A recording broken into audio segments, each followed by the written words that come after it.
someone who's raised it would not think that dressing as a Nazi is okay. Yeah. I don't need I don't need the PC. Or painting somebody. I mean, I think that there are limits to how far you want to go. Because if you're making people feel bad. But I'm saying normal people kind of know where that line is. Yes, right. I mean, I have a son that dressed as a fireman with an axe and then insisted on carrying the axe around for like a week. But, you know, there was controversy on the Real Housewives. So, There was a controversy on the Real Housewives of New York with Luann, as she dressed as Diana Ross. And she made her skin look darker than it really is. And people said that that was racist. And I don't know, I thought, like, who doesn't love Diana Ross? She wants to look like Diana Ross for one day. I don't know how, like, that got racist on Halloween. It's not like she's walking around I have not seen it, but it sounds a little racist to me. Me too. And by the way, I haven't seen the other, but if she really wanted to look like Diana Ross, she should have dressed as Michael Jackson. Because they... I don't know. I can't keep up with the number of people that... just come on, we're already in the deep end Literally, of the pool. I can't keep up with the number of people that we're offending just by being, like, normal people. It wasn't completely infected with left-wing bias. It was there, but it wasn't as bad. And then you flash forward to during the Trump era, when they openly declared their bias, they leaned into it. They thought it was important to say their own opinion. He's a bigot, he's a racist, he's a this, he's a that, and completely sacrificed their objectivity, and in so doing, sacrificed the industry. I mean, it was, I've said before, it was an assisted suicide. Trump helped them, but they did it to themselves. Yeah, but we just saw, for example, when President Trump won the Iowa caucus, and you saw Rachel Maddow come out. And so we did a show. I just did a show from the hotel room before I came down here, and it'll be out later, the Megyn Kelly Show. Download for free. In any event, it's insane. So these two prosecutors, Fani Wade and the man she brought in, Nathan Wade, admit that they had an affair. They denied it started. Fani Willis, you already changed her name. I go with Fani. I think we all know it's Fani. Okay? Fani Willis. I keep saying Fani Wade. I thought you said Fani Wade. She's Fani Willis, but I keep saying Fani Wade. I mean, I'm hoping something good could come out of this for them. So they both took the stand in this trial. They denied that they had an affair any time prior to her hiring them. And now, bit by bit, we're learning, of course, it appears very much the opposite. And what happened today was the Trump team they subpoenaed the cell phone records of Nathan Wade during 2021. And according to the private investigator, who's got expertise in analyzing cell phone tower data and cell phone data, he called her. They spoke on the phone in 11 months, 2,000 times, 1,800 texts. I averaged it out. It was about 180 texts a day. I went back and looked at mine with my husband. We were at 1/5 of the ratio that those two were. He was allegedly over there, according to the cell phone analysis, between the hours of 11 p.m. and 3 a.m. and then midnight and 5 a.m. And according to CBS News, she's going to get ready to defend this today by saying, he was part of my, kitchen cabinet team. Oh, yeah. For discussing random cases. Because, you know, when you have business to discuss, who doesn't have their platonic colleague over at 4 a.m.? We were saying it wasn't a booty call, it was a fanny call.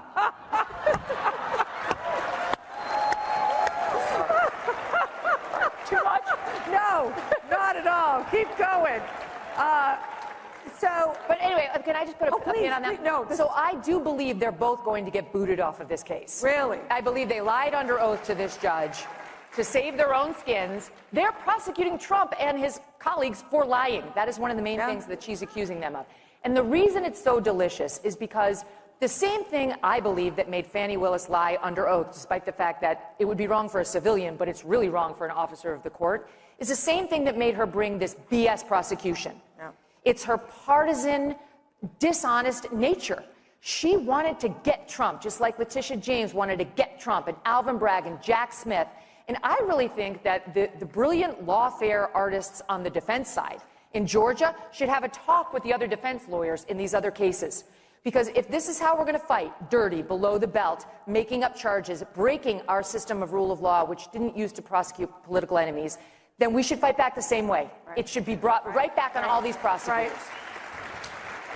Going into what we've seen with all of these cases, I mean, you've got the Stormy Daniels case against Trump as well. That's going to be heard here shortly. You've got Jack Smith's obsession obsession with Donald Trump. Yeah. You've got, obviously, the civil fraud case in New York, Judge Enderon, who $340 million. It's going to be $450 million. 400 by the time we're done with this? Yeah. I mean, so they're just trying to break this man. They're trying to destroy his life, destroy his family, all for political persecution. We've really crossed the Rubicon. Yeah. We never used to do this to each other. Like, we would fight, we knew we disagreed, we'd fight, bare-knuckled brawling, the two sides, but we would never put a man's freedom at risk just because we disagreed with him. Right. We would never try to devastate his business and disincentivize any good man or woman for running for office, right? Like, who would run? Don't you know, like, a couple of great people in your life who you're like, God, you'd be great to run? Who that's sane would run if you thought this was a likely outcome? I asked Trump about it. I interviewed him in September, and I was like, what are you doing this for? You already were president. You could be in Scotland doing the golf, which you love, and enjoying your grandkids, and he isn't built that way. And I do think he thinks he's got unfinished business for the country, and I think the country feels the same. So, what legal advice would you give Donald Trump? Honestly, keep at it. Because I'll tell you, Trump's got 4 criminal trials coming his way. And in order to avoid, I heard Rob and JD talking about, is he likely to, go to jail? And I do think JD's right. Senator Vance, they'll try to make him go to jail. But Trump needs to pull an inside straight in order to avoid jail. And can I tell you something? He's doing it. He's doing it. I've been watching these cases very carefully. It's not a lock, but it's going as well as it can go. He's obviously got very good lawyers around him. The New York case is BS. He's not facing real jail time in that one. That should be a slap on the wrist, and he is going to be convicted, but it's such BS. He allegedly paid a porn star to be quiet, and then they're mad he didn't document his hush payment. That's the very nature of a hush payment, is that you don't write it down and tell everybody about it. Anyway, so that's that one. Then you got the 2 Jack Smith litigations, where it's all, January 6th and the Mar-a-Lago documents. Well, the Mar-a-Lago documents is getting slow-rolled and slow-rolled and slow-rolled because it's so complex. Does the jury need security clearance? Did the lawyers need security clearance to see the documents he had? This is not getting tried before November. And if Trump can win, both of those federal prosecutions go away. He doesn't need to pardon himself. He just needs to pull the DOJ off of the cases. That's it. All he needs to do is delay those 2 cases until post-November, and it's happening. Yeah. Now, the one in D.C., she really wants to try this case. Judge Chutkan would love to put Trump behind bars. And that one he's vulnerable in because of the jury pool, but that one, too, has got the main heart of it, the obstruction charge, and I'm trying not to bore you, but the main charge is the obstruction charge. You obstructed a proceeding of Congress on January 6th. That's going up to the Supreme Court through the other January 6th defendants, and their case is very strong. Right. So the heart of that Trump case could get thrown out through a proceeding that's going up with other defendants. And that leaves us with Georgia and my girl Fani. Girl Fani! Go Fani! And if Fani Willis is thrown off this case, her entire office is thrown off this case, and there are real questions about whether there is another prosecutor down in Georgia who would take it and wants to try it. Yeah, Fani Cash. Fani Cash. Yeah. That should be her name. Shifting gears here, obviously you're a mom, and you have 2 boys, 1 girl. We were having this discussion as a mother of 5 girls, and parents out there, they're freaking out. They're looking at the fact that this leftist agenda has penetrated into their schools. This is a topic we've been discussing here, where you have 14-year-old girls having mastectomies. They're getting puberty blockers. You have the medical industry supporting this. How do we stop this? If you take nothing else away, I hope, from anything I say tonight, please take this away. Fight. You have to. You can't remain silent to protect your reputation or how people feel about you. Parents need to stand up against this. Your child's safety, and apart from their safety, their opportunity, the chance at winning, the chance of having the glory of crossing the finish line first, it's all in danger if you don't say anything. And I know it's scary, you're afraid, You want to be seen as empathetic and not a bigot, not a transphobe. Eventually, hopefully, you'll get to the point where many of us are, which is, I don't care what you call me. Exactly. I couldn't care less what you think of me when I'm standing up for children's rights. A couple of things here. Number one, they tell us that the puberty blockers into the cross-sex hormones, it's fine. Puberty blockers are just a pause. It's a lie. 97% of kids who go on puberty blockers will do cross-sex hormones immediately thereafter. And you know what that does? That will sterilize your child. Now your child is more than likely going to be sterile and zero sexual enjoyment for the rest of his or her life. Did you know that? There will be no sexual pleasure for your child. You want to make that decision for a 13-year-old? You think they know what they're giving up? There was a detransitioner recently who managed to get pregnant, which is against all the odds. And she was in tears at the birth of her baby, not fully tears of joy, but also because she couldn't breastfeed. She had had her breast chopped off when she was a teenager, a young teenager. Yeah. And you know, Mercedes, it's like when I had my child, my first child, I, of course, went through the 9 months of pregnancy. The moment I felt like I really became a mother was when they put that baby to your breast and you're like, holy mother, right? Yeah, it's this before and after moment. Don't men, what is it, chest feed? I can't. What it is? And there's no such thing as chest chest feeding. And the feeding. male pregnancy, that's the one I'm like, really, people? Chest really? feeding is child abuse. And that's what I was going to ask you. Your security detail, did they take you to and from your house? They take, well, so I haven't been able to enjoy my home. Condo, I'm sorry. Since March of... Where you lay your head. Did they take you to and from where you lay your head? 99% of the time. Would they take Mr. Wade to and from wherever you laid your head? That has never in the history of ever happened. Ever, okay? Your security team has never taken him? From my house? That's a lie. I'm asking if they've ever taken him anywhere. And I'm telling you that that's never happened. So your security team has never taken Mr. Wade My security team has never taken Mr. Wade from any place where I have lived and brought him here. Never. Not once. Not ever. Have they ever taken the two of you together? To where? Anywhere. We've left this building and gone to lunch, but I go to lunch so rarely that is a very rare occasion, I am sure. And let me be clear, it wouldn't just be Mr. Wade. So I'm sure my security team has taken me to lunch. Probably been a time I've left here 7 o'clock, gone to get something to eat, and I don't even know that they would have taken him or if he would have driven himself, but they've taken me to do that. But we're talking very few, very far in between. Most days I don't even eat lunch, and when I do, it's because my assistant has heated up some bag, something, and I eat through meetings and eat in my office. It's not a practice of mine to go to lunch. During the time period that you were dating, would your security team ever take you two together anywhere? No. Never? If there was a lunch that occurred that I just described, if there was a meal that occurred that I just described, anything outside of that, and it needs to be very clear, not often, once, twice, because I want to be over-inclusive, I'm saying once or twice. I'm not certain that it happened, but I'd rather be over-inclusive with you. So your office objected to us getting Delta records for flights that you may have taken with Mr. Wade. And, well, no, look. I object to you getting records. You've been intrusive into people's personal lives. You're confused. You think I'm on trial. These people are on trial for trying to steal an election in 2020. I'm not on trial, no matter how hard you try to put me on trial. So my question was, do you have any problem? I object to you getting any personal records of mine. We're not dealing with privilege through a witness. And I'm not, no, I'm not dealing with privilege. What we had offered to put them in camera for the court to review, and I just want to know if she has any That's problem. not something you deal with a witness.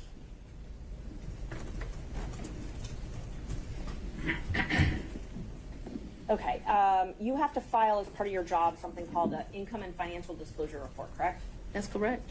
And you filed your first one, so you filed 2 to date, is that right? Is it 2 or 3? I probably would have filed 21, 22, and maybe I haven't filed 23 yet, because isn't it due like June of the next year? April, I believe. So you filed, let's see, you filed your first one, it looks like April 15th, 2022, and your second one, April 17th, 2023. Does that sound familiar? That I don't remember the dates, but you're an officer of the court. I'm going to hope you're telling the truth now. May I approach the witness? You may. Thank you. I already gave the state a copy. Exhibits 20 and 21, if you take a look at those. They're part of the certified records. Can somebody bring me some? Yeah. Guys are getting a little old.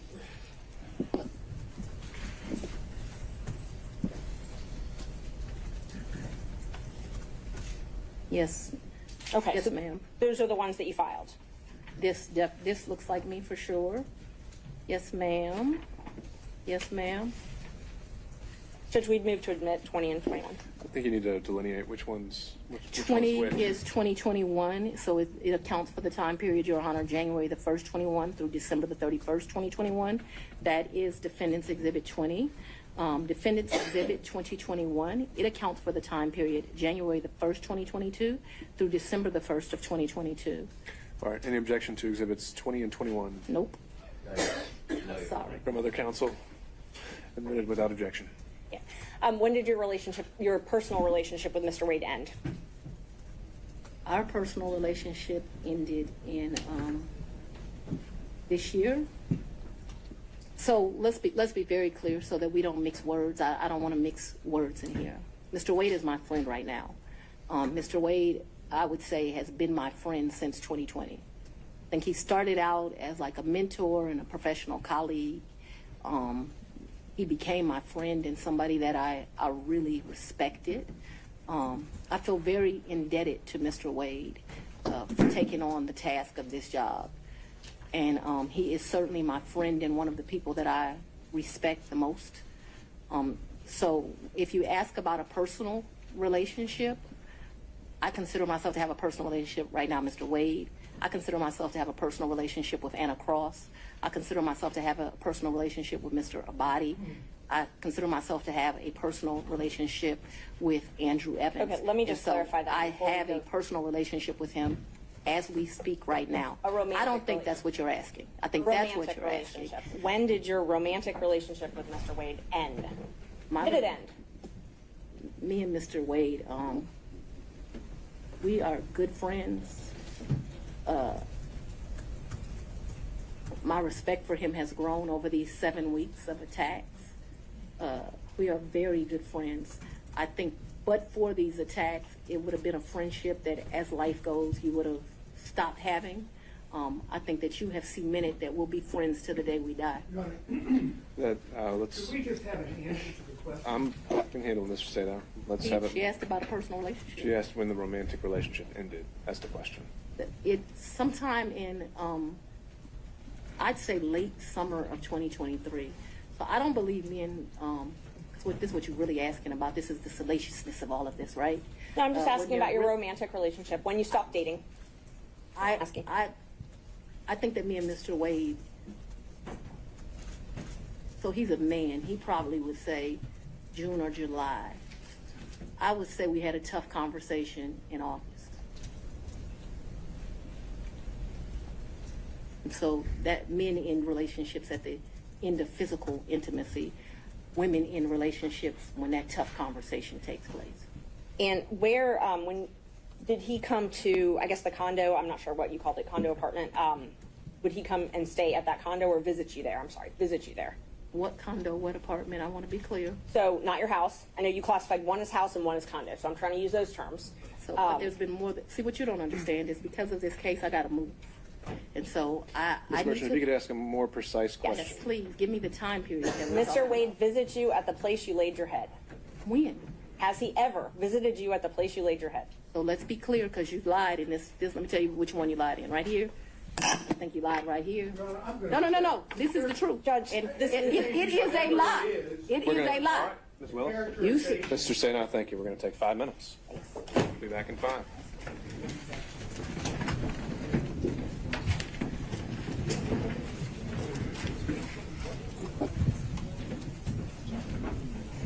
May I go to the bathroom?